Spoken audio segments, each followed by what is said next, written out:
يا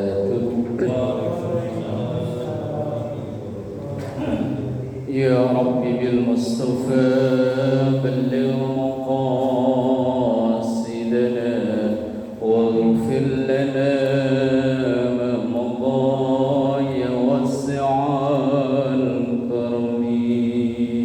يا رب بالمصطفى بلغ مقاصدنا واغفر لنا ما مضى يا واسع الكرم. أستغفر الله من قول بلا عمل لقد نسبت به نسلا للذي عقم. يا رب بالمصطفى بلغ مقاصدنا واغفر لنا ما مضى يا واسع الكرم. دعا إلى الله فالمستمسكون به مستمسكون بحبل غير منفصم. يا رب بالمصطفى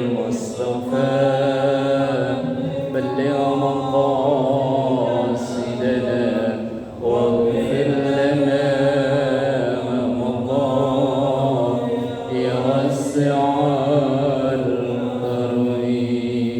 اللهم صل وسلم وبارك عليه وعلى آله وأصحابه.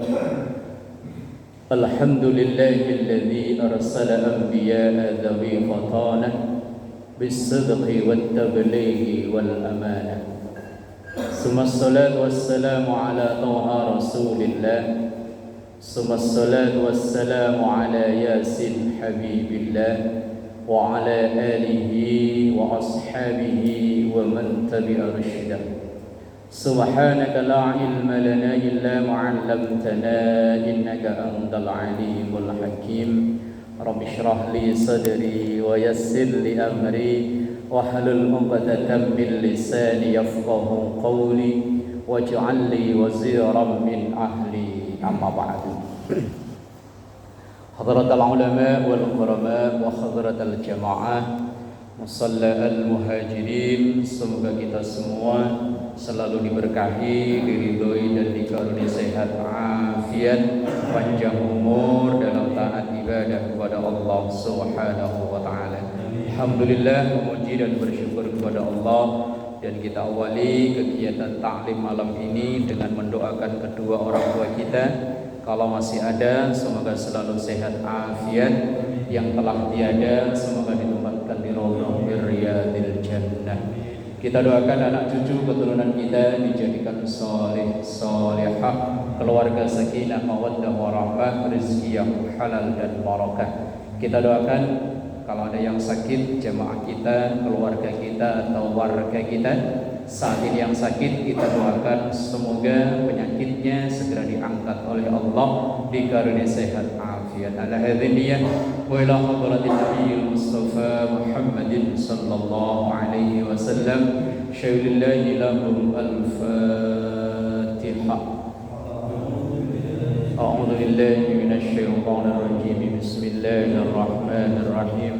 Alhamdulillahi rabbil alamin arrahmanir rahim maliki yaumiddin. Iyyaka na'budu wa iyyaka nasta'in. Ihdinas siratal mustaqim. Siratal ladzina an'amta 'alaihim ghairil maghdubi 'alaihim waladdallin. Amin. Bismillahirrahmanirrahim. Saat ini kita berada di penghujung bulan Dzulqa'dah. Dzulqa'dah termasuk salah satu dari 4 Ashhurul Hurum. Ada keterangan dalam surah At-Taubah ayat yang ke-36. Allah Subhanahu wa taala sampaikan, Inna iddatash syuhuri indallahi 12 syahra fi kitabillahi yawma khalaqas samawati wal ard minha arba'atun hurum. Inna iddatasyuhur, bahwa sesungguhnya hitungan bulan. Syuhur itu bentuk jamak dari kata syahrun. Syahrun itu 1 bulan, kalau syuhur beberapa bulan. Indallahi, di sisi Allah, isna asyara syahra, ada 12 bulan. Fi kitabillah, yang tercatat dalam kitab Allah, yauma khalaqas samawati wal ardh, masa penciptaan langit dan bumi. Minha, sebagian dari 12 itu arba'atun, ada 4, hurumun, yang istimewa. Atau hurum itu kalau boleh diambil dari kata haram, terlarang. Apa 4 bulan istimewa atau bulan larangan itu, bulan pantangan? Yang pertama Dzulqa'dah, bulan sekarang. Kalau orang Jawa bulan Apit, nggih Pak. Kalau orang Sunda apa? Apit sama. Kalau Betawi apa? Dzulqa'dah ini. Sama, tapi jarang disebut. Jarang disebut. Dzulqa'dah apa Apit nyebutnya? Ya kalau orang Jawa kan Apit. Kalau orang Sumatera, ini kan kita kumpul macam-macam ini. Sumatera apa? Dzulqa'dah ya nyebutnya. Enggak disebutin. Enggak disebut ya. Dzulqa'dah sekarang. Kalau orang Jawa itu orang Apit. Kalau mitos yang berkembang di kampung saya dulu, kalau sekarang walaupun udah nggak ada, bulan Apit ini bulan pantangan, ngawali sesuatu. Takut rezekinya kecepit gitu. Tapi wallahu alam lah ya. Tapi yang namanya mitos, sesuatu yang kadang dipercaya masyarakat yang sumbernya nggak jelas. Dzulqa'dah sekarang. Padahal Dzulqa'dah itu termasuk dari Asyhurul Hurum. Nanti keterangannya Asyhurul Hurum itu apa. Yang kedua Dzulhijjah, bulan depan. Ini bulan kalau orang kampung itu bulan pusing. Pusing kondangan. Sampai ada omongan itu kalau hasil panen sekedar dimakan itu nggak habis. Tapi kalau buat kerukunan, kondangan, mumet. Apalagi di daerah mertua saya itu kalau kondangan dicatat. Umpama Pak Ketua datang bawanya beras berapa liter. Terus ada tumpangannya kalau orang sono bilang, kelapa umpama berapa, kol berapa, dicatat. Yang duit juga sama Pak, langsung dibuka di tempat. Jeret umpama 50. Lah kalau isinya 15.000 malu ya. Catat, ntar kalau orang yang bersangkutan itu hajatan, ya kita pulangin. Lah kalau yang kondangan, yang hajatan itu kalau Dzulhijjah itu kan beruntutan. Lah kalau di sini mah amplop 1 untuk sekeluarga. Mau isinya berapa, keluarga 6 diajak semuanya juga enggak masalah gitu Pak. Ya, kalau di daerah mertua saya Pak, di daerah Semarang, Solo Tigo itu dicatetin. Jadi setiap rumah itu punya buku primbon besar. Asal ada tetangga mau hajat itu primbon dibuka. Ini dulu nyumbang apa? Kalau dulu mantu tahun 2000-an, sekarang baru mantu lagi, waduh. Jadi sistemnya hampir sama kayak ngutangi. Tapi wong itu udah sistem yang berjalan di masyarakat. Kalau ada yang enggak ikut, yuk dikucilkan. Kalau ada hajat, ada apa ya orang-orang pada cuek. Dzulhijjah. Kemudian setelah itu Muharram. Kalau orang Jawa nyebutnya bulan Suro. Ini konon katanya bulan gawat, keliwat-liwat. Ada kalau di Solo, Solo apa Jogja yang kirap ngiring kebu itu? Solo, ngiring kebu. Ini di kampung saya dulu, ya termasuk bapak saya. Itu kalau besok misalnya tanggal 1 Muharram, tanggal 1 Suro, itu yang miara sapi warna putih, itu dicat pakai daun jati yang muda itu. Itu kalau diusek-usek kan jadinya merah ya. Diusek-usek kan di sininya nih Pak. Dulu Pak, cuman sekarang udah gak ada yang gitu. Itu zaman saya pokoknya masih SD lah, sering pernah nanya sama bapak tapi ujungnya diomelin. Itu maksudnya apa Pak? Kok sapi yang, kalau yang merah sih enggak, yang sapi merah atau hitam enggak, yang putih. Maksudnya apa? Oh ini untuk apa? Biar enggak tolak bala. Kalau sapi putih itu nanti diambil sama Nyi Loro Kidul, dekat rumahnya Pak Wasto. Lah kok ngambil sapinya sampai ke Panturai? Kalau di Jogja ada nggak budaya gitu? Nggak ada ya. Di kampung saya malah ada. Terus saya tanya loh, Nyi Loro Kidul kok mantu tiap tahun itu anaknya ada berapa? Loh, bapak saya kesel itu. Wes menengai rasa takon-takon. Wes pokoknya ini ya ini. Cuman sekarang udah nggak ada, Pak. Ya di kampung saya itu dulu kan banyak pengamal kejawen. Islam ya Islam, cuman masih budaya Jawanya, sajen-sajen itu masih kental luar biasa. Mantu asal hajatan biar gak hujan. Itu sapu yang udah gak kepake dilempar di atas genteng. Katanya tolak bala. Biar tamunya banyak, katanya itu nyayur anakan tawon. Pernah dengar, Pak? Lah dulu, Pak, cuman sekarang kayaknya udah gak ada karena pelanjut budaya itu udah gak ada. Terus yang muda-muda udah gak begitu peduli dengan itu. Karena anak muda sekarang kan udah realistis, Pak. Kalau pengen tamunya banyak, yo nggak usah nyayur tawon, asal ada tetangga hajatan rajin datang, insya Allah tamunya banyak. Biar nyayur tawon segentong kalau nggak pernah, iya yo nggak punya tamu. Budaya. Dzulqa'dah, Dzulhijjah, Muharram, kemudian satu Misah yaitu Rajab. Lah kenapa disebut Asyhurul Hurum atau bulan pantangan? Sebelum Islam datang, suku-suku yang di Jazirah Arab itu hobinya berperang, Pak. Ada masalah dikit aja perang. Kayak anak STM lah ya. Tawuran. Walaupun sekarang katanya mau dikandangin sama KDM. Anak-anak udah dikandangin, ganti bapaknya antara dikandangin. Terlepas dari pro kontra itu namanya. Lah dulu di suku-suku Arab itu hobinya berperang. Ada masalah dikit aja perang.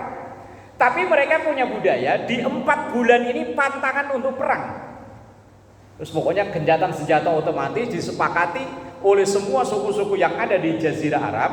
Asal masuk Dzulqa'dah, Dzulhijjah, Muharram, Rajab, mereka pantang untuk ngadain peperang. Kalau ada yang memulai, justru malah akan dikeroyok semua suku yang ada. Itu apa? Hukum sosial apa namanya.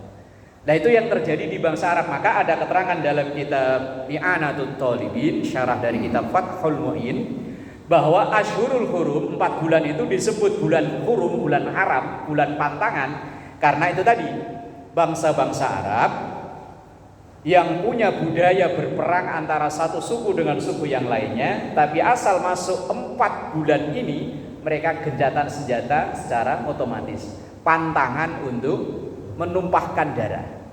Bahkan ketika seandainya ada kasus pembunuhan dan sudah ditemukan pembunuhnya, untuk melakukan hukuman pembunuh dibunuh itu ditunggu nanti selesai bulan Asyhurul Hurum ini. Itu dulu.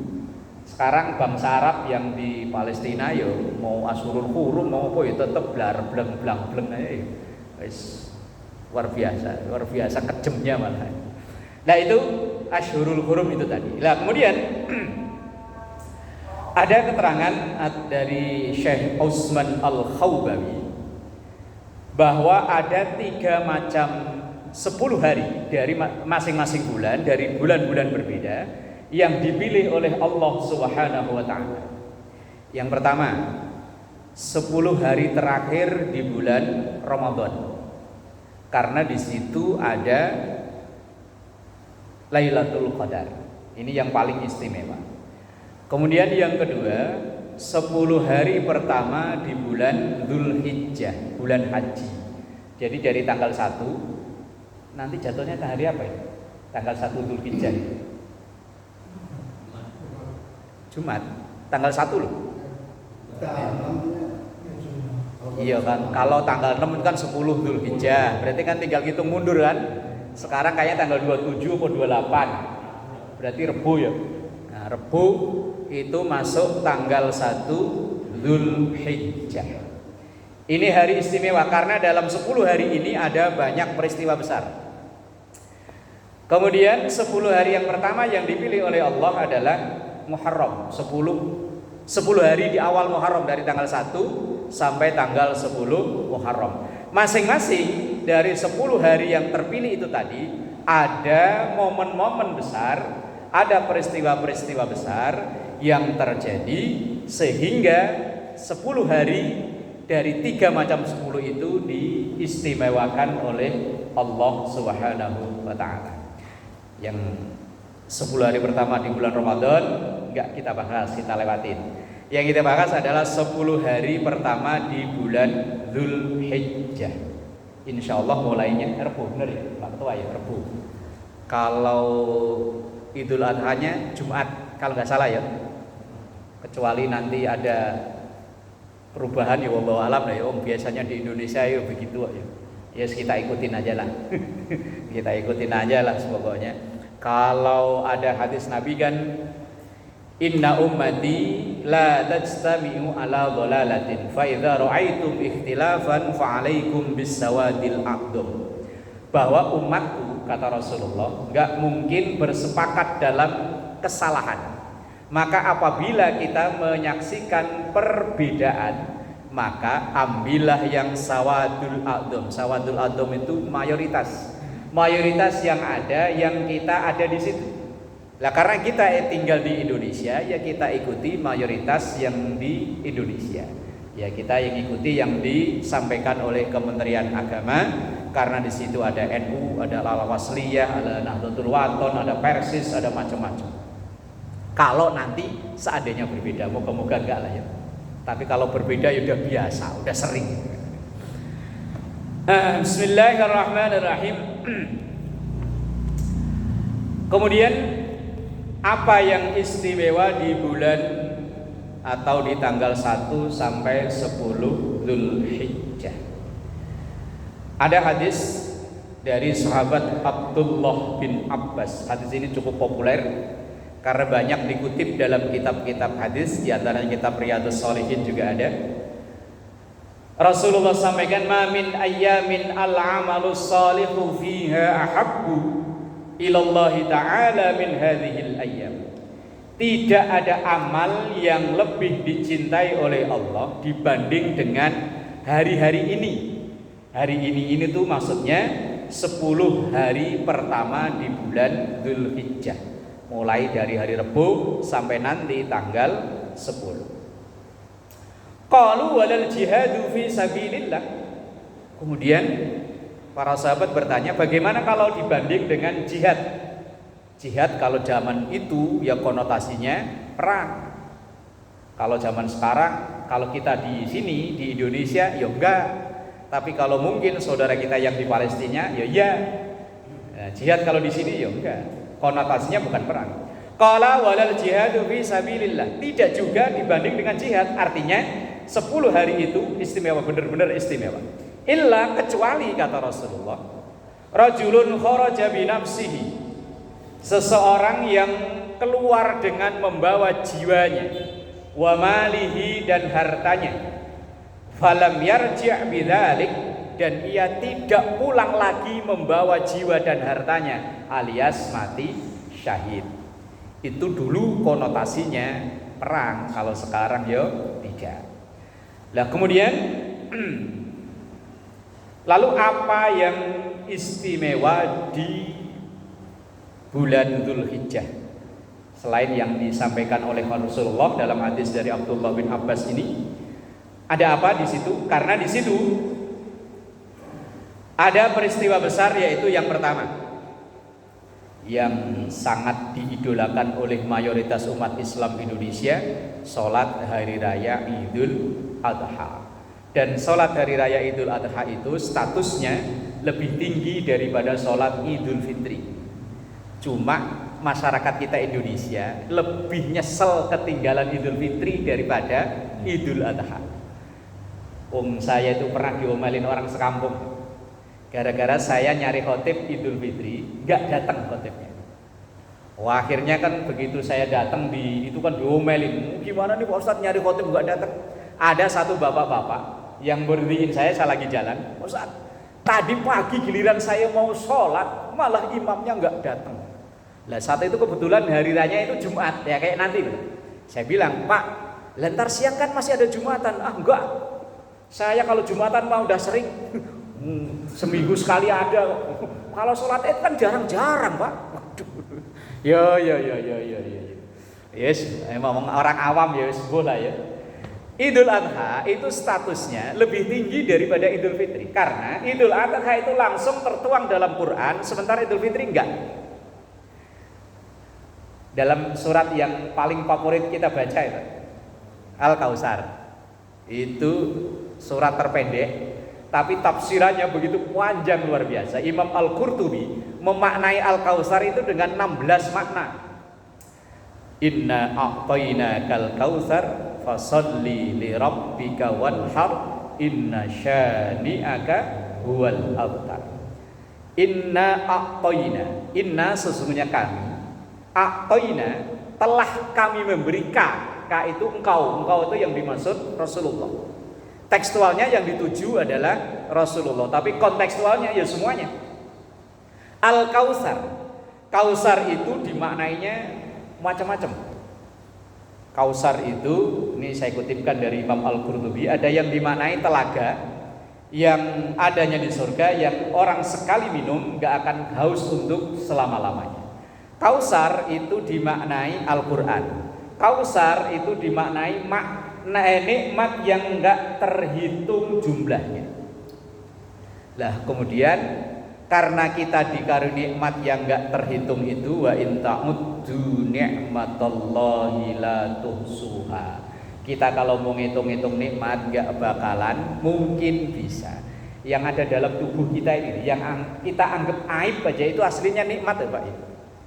Buang angin itu kan kayak aib Pak ya. Kalau lagi kumpul bareng-bareng orang kan ya aib ya.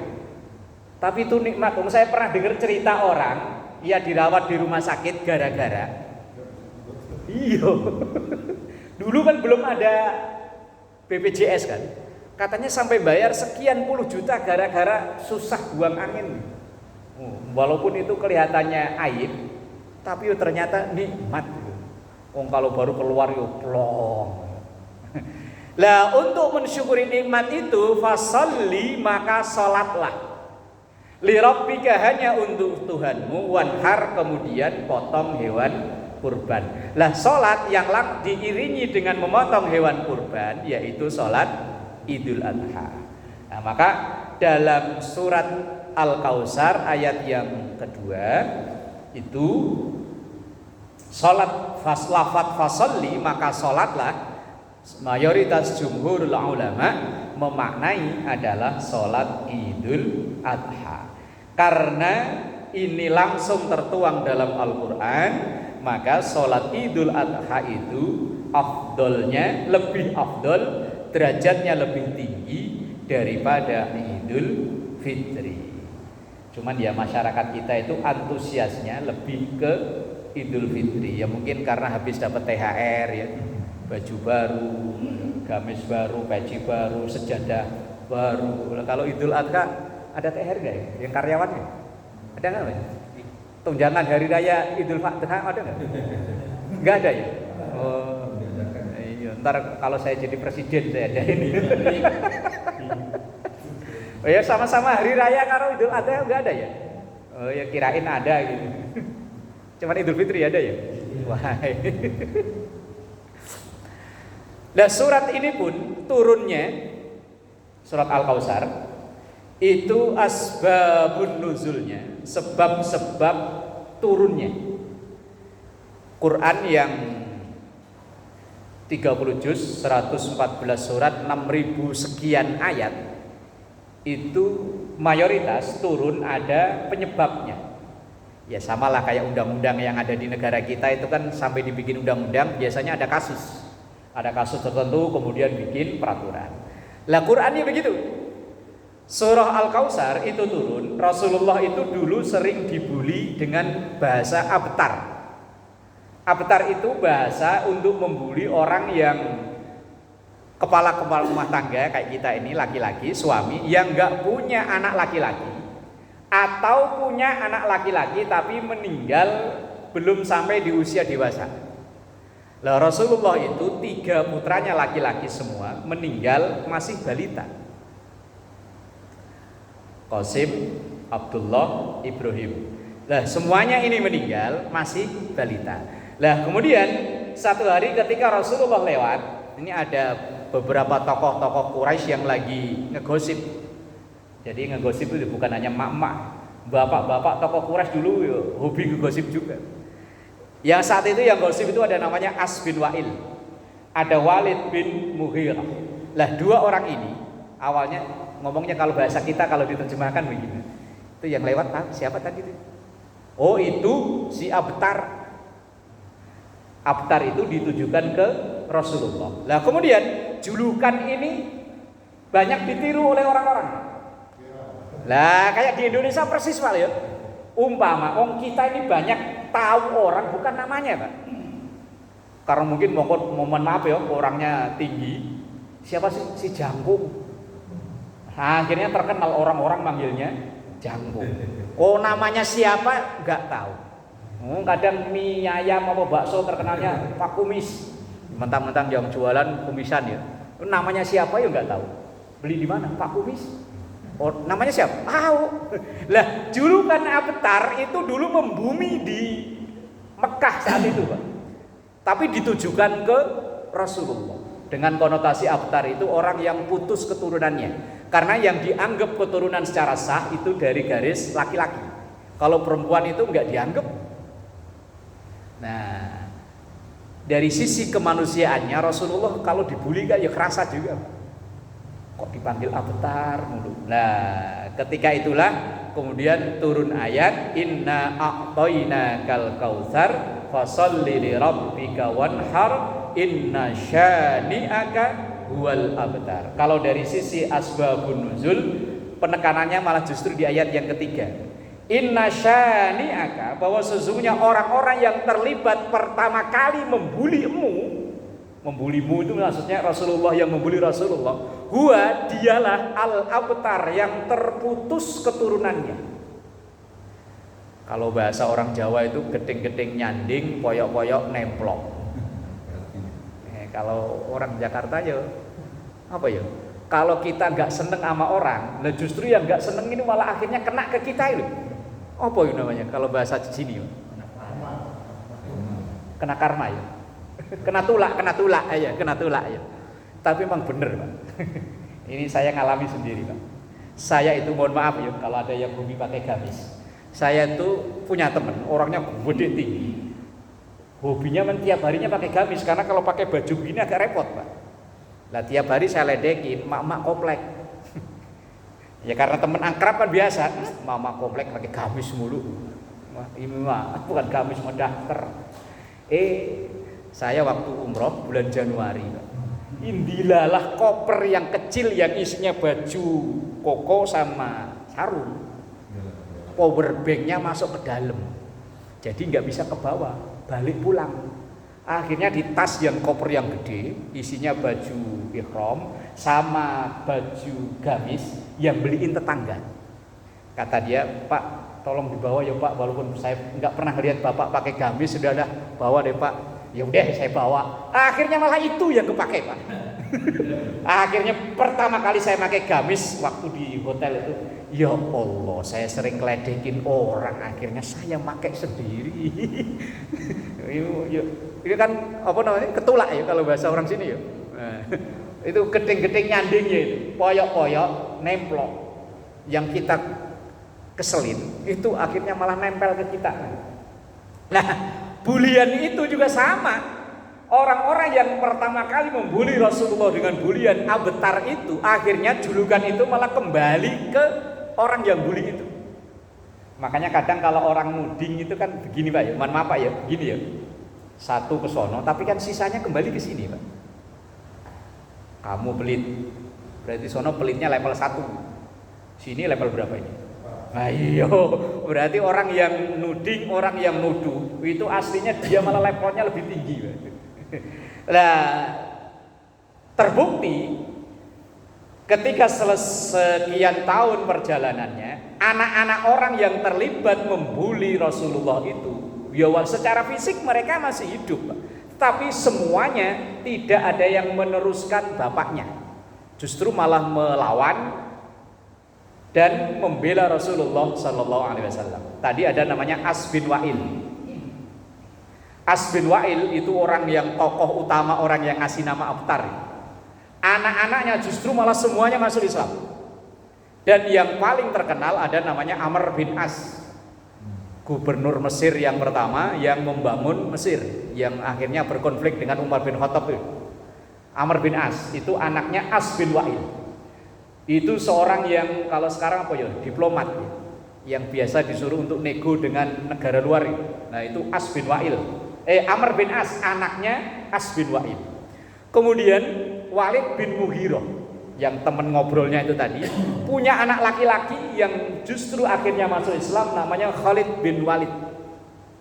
Kalau kita baca-baca sejarah, tokoh yang akhirnya jadi panglima perang yang nggak pernah kalah sekalipun saat Khalid bin Walid itu jadi panglima perang. Anaknya, bapaknya yang membuli Rasulullah. Kemudian orang yang terlibat tapi tidak secara langsung, hanya yang ngompor-ngomporin doang, Abu Jahal, yang begitu terkenal orangnya. Abu Jahal punya anak laki-laki namanya Ikrimah. Lah Ikrimah ini malah masuk Islam ya agak duluan, Mbak. Sampai kalau bahasa kita itu Ikrimah nggak diakui anak oleh Abu Jahal karena nggak mau menerusin usaha bapaknya memusuhi Rasulullah. Jadi orang-orang yang terlibat membuli Rasulullah justru akhirnya malah kena sendiri. Walaupun secara fisik mereka masih ada, tetapi secara misi perjuangan gak ada yang mau nurusin, memusuhi Rasulullah gak ada yang mau, justru malah membela Rasulullah Sallallahu Alaihi Wasallam. Maka itu kalau bahasa Jawa tadi poyok-poyok nemplok, geding-geding nyandi. Dan memang saya pernah baca satu hadis, saya lupa teks Arabnya. Intinya begini, kalau kita menuduh seseorang sampai menimbulkan kegaduhan di masyarakat yang sumber awalnya dari kita, sesuatu itu akan menimpa balik ke kita dan kita tidak akan mati sebelum mengalami persis yang sama dengan yang kita tuduhkan itu. Umpama, mohon maaf, kita nuduh orang berselingkuh padahal dia enggak, sementara awalnya sumbernya dari mulut kita. Nah kita enggak akan mati sebelum kita ngalami itu. Tapi lupa teks hadisnya. Ini peringatan lah buat kita ya. Apalagi sekarang di medsos itu kan luar biasa, Pak ya. Wah, gencarnya luar biasa. Ya, kalau kita nggak tahu menau ya mending meneng bae lah. Nggak usah ikut-ikutan apa ya. Komen. Ya kalau dulu kan mulutmu harimau, kalau harimaumu, kalau sekarang jempolmu harimaumu. Banyak orang yang masuk kandang buyut gara-gara. Kalau orang bikin komen kan sekarang begini ya, jempol kanan kiri kan ya. Nah, kalau orang tua mah ditutulin satu-satu begini. Nah, itu asbabun nuzulnya surah Al-Kautsar. Surah yang menjelaskan di ayat yang kedua tentang sholat Idul Adha, yang sholat itu lebih afdal, lebih utama daripada sholat Idul Fitri dibanding dengan sholat-sholat sunnah yang lainnya. Kemudian setelah sholat Idul Adha, wanhar, memotong hewan kurban. Ini ibadah tertua, karena yang pertama kali diperintahkan untuk kurban ini kan dua putra Nabi Adam alaihissalam, Qabil dan Habil. Saat itu Nabi Adam asal punya anak kan kembar, cewek cowok. Lah untuk menjodohkan mereka akan disilang-silang. Tapi ada yang Qabil itu nggak terima karena Qabil itu fisiknya ganteng, mau dijodohkan dengan yang tidak ganteng, yang tidak cantik. Akhirnya dia protes, nolak. Kemudian Nabi Allah Adam alaihissalam memerintahkan kedua putranya yaitu Qabil dan Habil itu untuk berkurban. Kalau yang Habil karena dia peternak, ia memilih hewan yang terbaik untuk kurbannya. Sementara Qabil dia petani, dia memilih yang tidak baik dari hasil taninya. Itu sejarah pertama kali kurban. Terus berlanjut, cuma yang favorit dan yang terkenal, yang masyhur adalah yang dialami oleh Nabiullah Ibrahim alaihissalam. Kalau dalam keterangan kitab ini, Nabiullah Ibrahim itu awalnya kalau bahasa kita itu kepleset omongan. Sampai diperintahkan untuk nyembelih anaknya itu kepleset omongan. Syekh Utsman Al-Khabawi beliau menulis riwayatnya. Dulu Nabiullah Ibrahim itu terkenal orang kaya raya dan dermawan. Gak tanggung-tanggung. Kila sababu dzabhi Ibrahim dzabaha Ibrahim Ismail alaihi wasallam innahu qarraba alfa syatin wa salasa mi'ati baqaratin wa mi'ati badanatin fi sabilillah. Dulu Nabi Allah Ibrahim itu kalau kurban gak nanggung-nanggung. Kambing gak hanya hitungan puluhan sampai ribuan. Sapi yo ratusan, unta ya ratusan. Berarti yo kaya raya kan Pak. Kalau dirupiahkan unta sekarang harganya ada 40 jutaan ya. Lebih ya. Umpama 50 juta. Kambing aja 4 juta ya. Sapi 25 umpama. Lah itu kalau satu. Kalau satu ini enggak. Berarti kan orang kaya raya Nabiullah Ibrahim. Lah karena setiap tahun itu dilakukan, fata'ajjaban nasu wal malaikatu min dzalik. Orang-orang yang lihat yo terkagum-kagum. Luar biasa Ibrahim. Kurban enggak kira-kira. Kita korban kambing aja nawarnya sampai muter-muter ya. Tukang ini kambing harganya pindah lagi, akhirnya nyari ke Tanggul. Yang masih di Angon murah ya. Lah ya ke Tanggul sana kan yang masih di Angon ya. Murah ya. Apalagi kalau belinya udah habis lebaran, Pak, tambah murah. Taktiknya kan kalau mau nyari murah kan gitu. Ntar misalnya nih lebaran nih, kan dari Jumat, beli aja dari Sabtu. Murah banget itu. Kalau misalnya kemarin-kemarin dia buka harga kambing 4 juta, nanti 2,5 juta juga dilepas, Pak. Daripada dia mulangin. Daripada mulangin dia kalau yang mulangin dekat ya, kok mulanginnya ke Jawa sono, ke Banjarnegara kemana? Biayanya tinggi akhirnya dilepas. Dulu anak-anak kalau ada yang kurban saya bilang, kalau mau patungan ya bukan kurban lah, kok patungan. Patungan disembelih buat makan-makan, beli aja kalau habis sholat Id. Murah ya. Ntar kalau kedengeran tukang dagang repot ya. Nah, Nabi Allah Ibrahim itu kurbannya gak tanggung-tanggung sehingga orang-orang itu pada kagum luar biasa. Nah, manusiawi Pak. Walaupun Nabi kan dia manusia juga. Ketika disanjung-sanjung kayak begitu itu keceplosan. Keceplosannya begini Pak. Kalau dalam teks kitabnya itu. Wallahi law kana li ibnun la azbahannahu fi sabilillah wa taqarrabu bihi ila Allah taala. Wallahi demi Allah. Ini omongan Nabi Allah Ibrahim. Lau kana li ibnun, kalau seandainya saya punya anak. Karena saat itu belum punya anak. Biasanya orang kalau belum itu kan begitu Pak ya. Pilih saya kalau nanti saya jadi jalan depan itu pokoknya cornya nggak nyambung berudak ya lus. Nabi Allah Ibrahim begitu ngomongnya. Wallahi lau kana li ibnun, demi Allah kalau seandainya saya punya anak, la azbahannahu, saya akan menyembelihnya.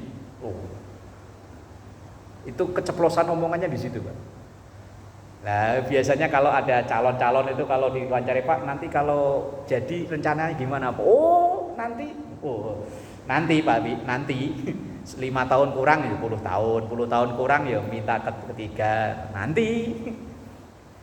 La azbahannahu, sungguh saya akan menyembelih anak laki-laki itu.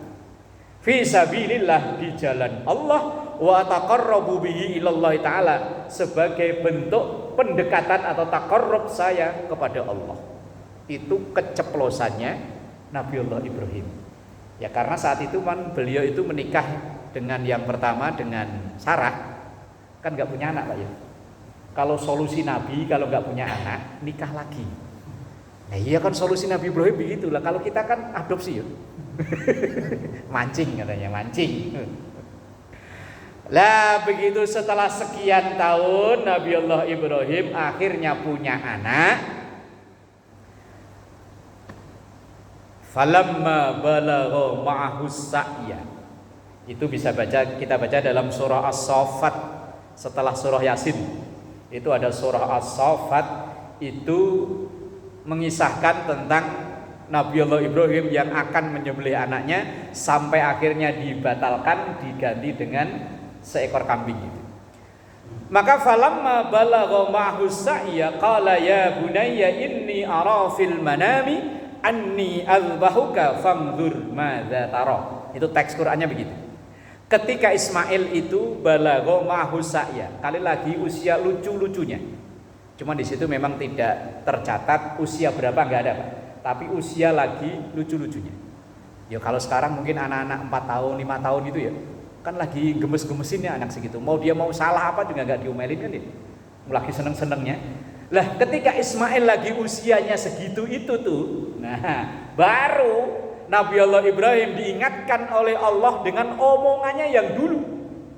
Kalau bahasa kitabnya, uf binadrik Ibrahim, tunaikan nazarmu.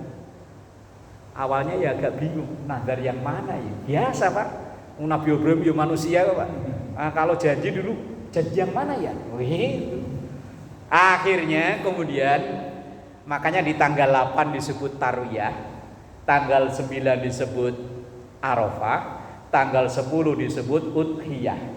Itu ya ada salah satunya berawal dari cerita itu. Tanggal 8 itu Tarwiyah itu artinya hari mimpi. Nabiullah Ibrahim mimpi. Inni ara fil manami anni azbahuka fanzur madza tara. Itu teks Qur'annya. Begitu malamnya Nabiullah Ibrahim mimpi, paginya anaknya dipanggil diajak rebukan. Tapi kalau bocah bisa diajak rebukan berarti udah gede Pak ya. Lah kalau umur segitu kan belum bisa ya. Ya umur 8 tahun lagi udah bisa ya. Ya bunayya wahai anakku sayang, ini sesungguhnya aku arafil manami melihat dalam tidurku alias mimpi. Anni azbahuka bahwa saya nyembelihmu. Fanzur madza tara. Nah, kalau begini bagaimana pendapatmu? Itu tarwiyah. Maka tarwiyah itu artinya hari mimpi. Kemudian esok harinya disebut Arafah. Arafah itu mimpi yang kedua sama persis. Mengetahui artinya ya wis bener ini berarti perintah Allah. 2 hari berturut-turut mimpi dengan mimpi yang persis. Kemudian di hari yang ketiga disebut Udhiyah, berarti 8 Arafah, Tarwiyah, 9 Arafah, 10 Udhiyah. Lah di hari yang ke-10 itu tadi ya niat Nabi Allah Ibrahim mau nyembelih. Anni azbahuka fanzur madza tara. Nah, kalau saya nyembelihmu apa pendapatmu? Jawaban Ismail saat itu, ya abatif alma tu'mar satajiduni insyaallahu minas sabirin. Itu teks Qur'annya begitu. Pak, kalau bahasa kita, ya abati wahai bapakku, if'al laksanakan ma tu'mar apa yang diperintahkan kepada engkau. Satajiduni maka engkau akan menjumpai aku minas sabirin termasuk orang-orang yang sabar. Anak yang diidam-idamkan tiba-tiba diperintahkan untuk nyembelih. Kemudian anaknya ketika diajak ngomong, ya udah deh Pak, kalau memang itu perintah Allah, jalanin Pak. Itu anak jawaban anak soleh Pak ya. Kalau anak kita mungkin Pak. Nah, ini gimana nak? Ya udah bapak aja sih yang udah tua. Jawaban anak soleh. Tapi kemudian setelah niat Nabi Allah Ibrahim mau melaksanakan perintah itu, akhirnya ini bisa kita baca dalam surah Saffat itu diganti dengan seekor kambing itu. Nah, kalau seandainya loh Pak, seandainya Pak, itu malaikat yang diperintahkan oleh Allah itu Pak kena macet. Kena macet, datangnya telat untuk ganti. Wah, jadi Pak. Laki-laki semuanya lunas ini. Ya, umpama punya anak laki-laki 5 tahun ini disembelih, 1 tahun 5 lunas. Bapak saya punya anak 2 cuman Pak. Waduh, 2 tahun. Oh, tapi itu kan kalau boleh bahasa agak ekstrim Pak. Ini saya pernah dengar ceramahnya siapa lupa. Ini seakan-akan Allah itu kayak ngeprank Nabiullah Ibrahim Pak. Ngepranknya begini, ayo buktiin, kamu masih bener nggak cinta sama saya? Apa sekarang beralih cinta ke anak? Nah, Nabi Allah Ibrahim di pranknya, siapa takut? Kalau memang ini perintah, laksanakan. Nabi, Pak. Nah, kalau kita yuk, umpama kita udah kadung janji, saya kalau jadi RW, Pak Ji. Uang kalau di Jakarta ada uang OP, kalau di Bekasi ada nggak? Ada. Oh, umpama waktu kampanye uang OP saya nggak akan ambil. Oh, begitu benar jadi, melihat uang OP, wah lumayan besar. Ketika ditagih, ntar dulu. Kita lah karena Nabi Allah Ibrahim begitu ditagih, laksanakan. Nabi lah kalau kita ya kadang ya ngeles, ditagih ya ngeles. Itu awal kisah penyembelihan kurban. Ya, yang terus berlanjut sampai sekarang. Nah, itu kenapa di 10 hari pertama di bulan Dzulhijjah itu termasuk istimewa. Dan ada hadis bagi kita yang berencana akan memotong hewan kurban, seyogyanya, walaupun ini bukan haram ya, tapi sebaiknya menahan diri, nggak motong kuku, nggak motong rambut, pokoknya yang ada di dalam tubuh. Walaupun di situ yang dipotong itu rambutnya kambingnya apa rambut orangnya. Karena memakai dhamir, Pak, memakai bahasa ganti. Kata ganti dia. Dia itu kan kalau iya, kalau gua itu biasanya untuk satu laki-laki. Satu laki-laki itu bisa manusia, bisa bukan manusia yang dikonotasikan dengan benda. Tapi oleh sebagian mufassir hadis disepakati bahwa yang dianjurkan tidak memotong kuku, memotong rambut itu adalah orang yang berkurban, bukan kambingnya. Kambingnya juga belum beli ya. Orangnya. Nah, kemudian selain itu ada puasa sunnah yang kalau memang kita mampu dan ada keluasan waktu, nggak memadorotkan kewajiban kita, dari tanggal 1 Dzulhijjah kita disunnahkan untuk berpuasa sunnah. Kalau memang tidak mampu dari tanggal 1 ya wis kita ambil tanggal 8 dan 9-nya. Kalau nggak mampu juga wis 9 lah. Sekali aja udah sehari. Cuman kadang terkhusus biasanya yang panitia kurban itu malah tanggal 9 Dzulhijjah alias hari Arafahnya malah puasanya berat ya. Pada persiapan masanya bikin apa ya? Yang untuk kurban ya. Bikin tempat gantungan, bikin galian buat naruh darah. Pengalaman di tempat saya sendiri. Pagi puasa, Pak, begitu jam 10, jam 11 melipir, akhirnya semuanya panitia pada batal puasanya. Ya walaupun sunnah, Pak, tetapi sunnah yang sangat dianjurkan diantaranya adalah puasa Arafah. Kalau mampu sih dari tanggal 1 sampai tanggal 9. Kalau nggak mampu ya wis tanggal 8 dan 9. Tapi tanggal 8-nya nggak kuat, ya 9-nya. Kalau besok ini kalau lebarannya Jumat berarti Kemis. Ya lumayan lah ya sekalian bareng puasa Kemis. Tapi kalau yang masih kerja abot ya. Ya kalau Pak Guru mah enteng ya. Tapi yang bekerja lapangan berat ya, tapi kalau bisa ya dilaksanakan. Kalau nggak mampu gimana lagi. Itu yang kemudian ada perpanjangan waktu untuk memotong kurban, yaitu disebut dengan hari tasyrik. Wallahu a'lam bishawab. Insyaallah lanjut di pertemuan berikutnya. Al-Fatihah. A'udzubillahi minasyaitonir rajim.